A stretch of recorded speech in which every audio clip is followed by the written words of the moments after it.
Hello and welcome back to World Talks here on TVP World. I'm your host, Marie Kato. Earlier this week in Warsaw, Prime Minister Donald Tusk unveiled a new advisory board called the Council of the Future. While it could be mistaken for some regional version of Donald Trump's Board of Peace, it's far from it.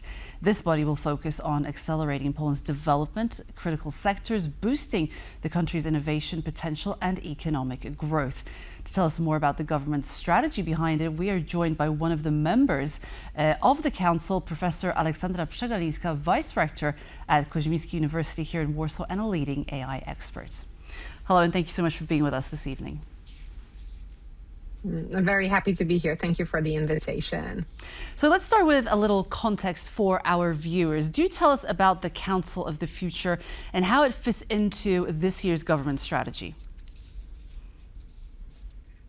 So the Council of the Future is designed as an advisory body to the Prime Minister and also to the Minister of Finance. And the task of the Council, our task, is mainly to prepare various kinds of recommendations for actions and solutions that would support Poland's continued development. We are supposed to look for engines of growth based on innovation, based on best use of talent, human capital, and intellectual property. So many tasks ahead of us.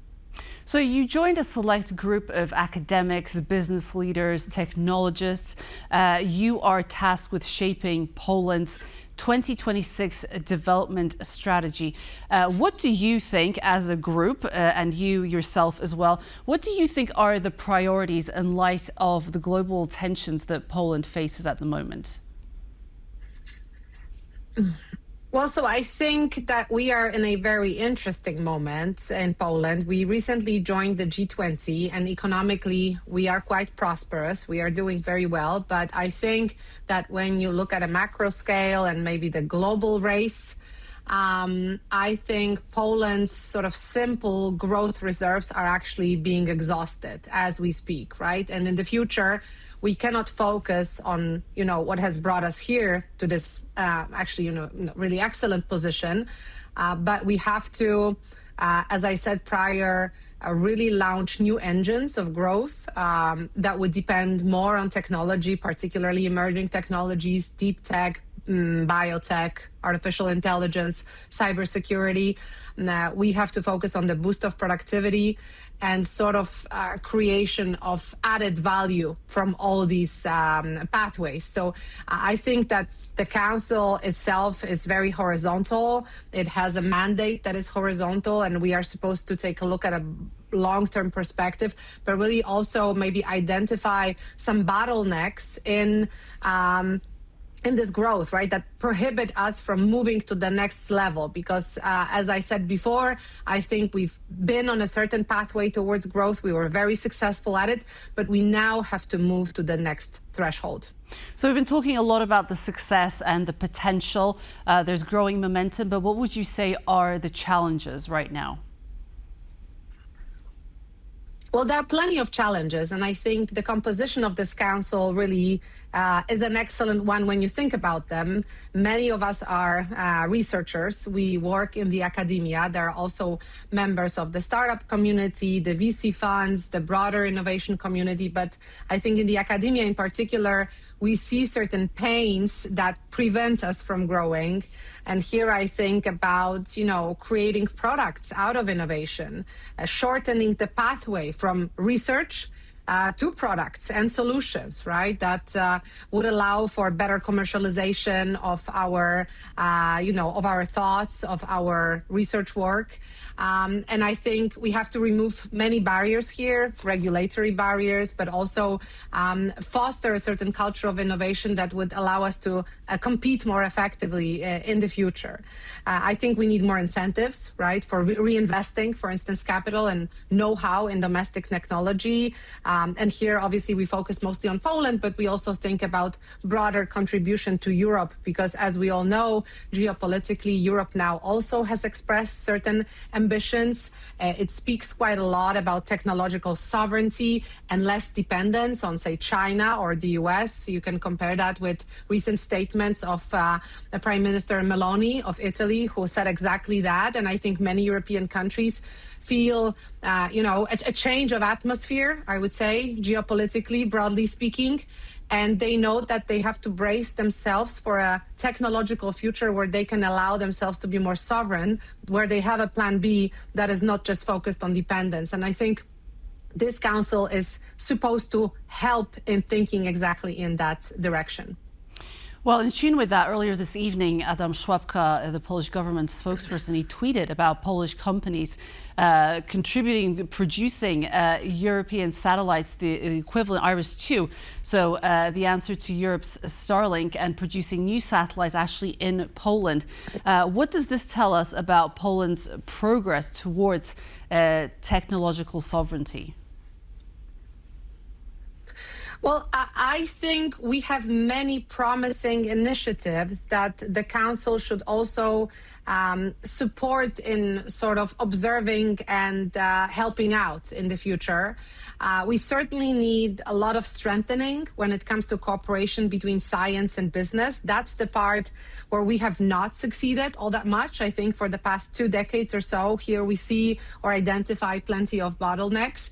And I think also what we want to communicate is that Poland is a place where innovation grows and is fostered, where you don't only start your company, but you can also pursue that company further on staying here in order to omit brain drain, right? Or heading directly to Silicon Valley. You have a great innovation at the seed level. It was supported in Poland, but later on, there is no more funding left, right? And perhaps the capacity to support your project is just simply too low for you to stay. So we would like to reverse that direction and actually make Poland an interesting destination for R&D and persuade Polish talent and also European talent, global talent, that this is in fact a place where you can foster innovations just like the one you mentioned. Okay, so how soon will the Council actually get to work? Because we're talking about a strategic shift. It looks like it's primarily economic, business-oriented, but is there also some kind of geopolitical or political vision behind it as well? When can we see the fruits of the labor? Well, I would say that we are currently dividing ourselves into a couple of different subgroups. Some of them will be more focused on fostering innovations and removing those bottlenecks that we just spoke about. Some will be more focused on supporting R&D and fundamental research in Poland more effectively. Yet others will focus on, space. Or biotech. So there are a couple of different subgroups, and all of them actually started working already. Maybe I should say it. We have not just announced the council, but actually this past week was very, very active for us. And I think our ambition is sort of to develop an initial package of recommendations in those systemic areas quite soon, right? The work began immediately after the establishment. So we are hoping that, this year, this semester, you'll already be able to see the first recommendations produced by the Council, because we do want to move fast. And if I'm correct, the Council focuses or will focus on AI, data, space, tech, biotech, and dual use. Which of these do you actually think that Poland has the highest comparative advantage right now? Well, I think when it comes to artificial intelligence, which obviously is my field, we have plenty to offer. We have our own models that are developed in Poland, both for the sake of the Polish public administration and for commercial usage. I mean here Plum and Bielik, 2 models that, have been developed in Poland and trained on Polish data. We have a big talent pool that quite often, unfortunately, escapes to other destinations, but that can be stopped, I think, effectively if we have more strategic offer for that talent. And I would say dual use is very interesting, especially now where Europe is bracing itself when it comes to security. You have a threat from Russia. So when it comes to military applications of artificial intelligence, of various types of innovations, this is a promising pathway and definitely a strategic one for this government or really any government that will rule in the coming years, I think, taking into account what's happening in Europe and the war that is right at our border. So I would say that these two for sure matter, but also we have quite a substantive representation of biotech in the council. And I think, again, this is a very, very promising avenue, not to undermine any other ones because they're all equally relevant, but obviously I speak to those that I know best and where I sort of, I'm more familiar with the scope and ambition of what people want to do. Sure, and you've described the current era right now in Poland as an AI spring, which will lead into a great summer. How do you think that the Council will help Poland survive this global competition from the US and China? Well, as I said prior, I think Europe per se and Poland also should not focus on competing. Our lens is not competition. Our lens should be our own safety and sovereignty. I think it makes no sense, really, to compare yourself to China or the US. They're clearly far ahead when it comes to AI, although their pathways are different, right? China is pursuing physical AI, robots. The US, where I'm currently based, seems to be more focused on LLMs, agentic AI, so generative artificial intelligence. And Europe, I think, has struggled for a while to find its place in this whole, as you said, competition or global race. But in the end, I think what we have come to realize recently is that it's not about competition, it's just about safety. It's about the fact that Europe has equivalents of certain technologies that are pursued elsewhere in order not to be dependent.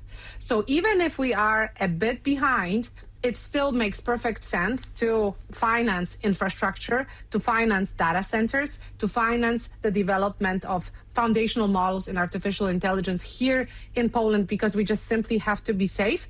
And as you said, there's plenty of robust applications of these solutions, including dual use. So, right, I would not look at it from the perspective of a competition, but rather a plan that allows us all to kind of, sleep safely and peacefully in the night, because in case something happens, we're not fully dependent on others.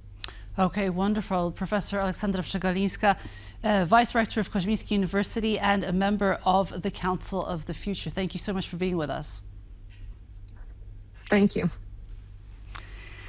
And that's a wrap for World Talks. Thank you so much for being with us, and keep yourselves updated with TVP World and tvpworld.com. Goodbye.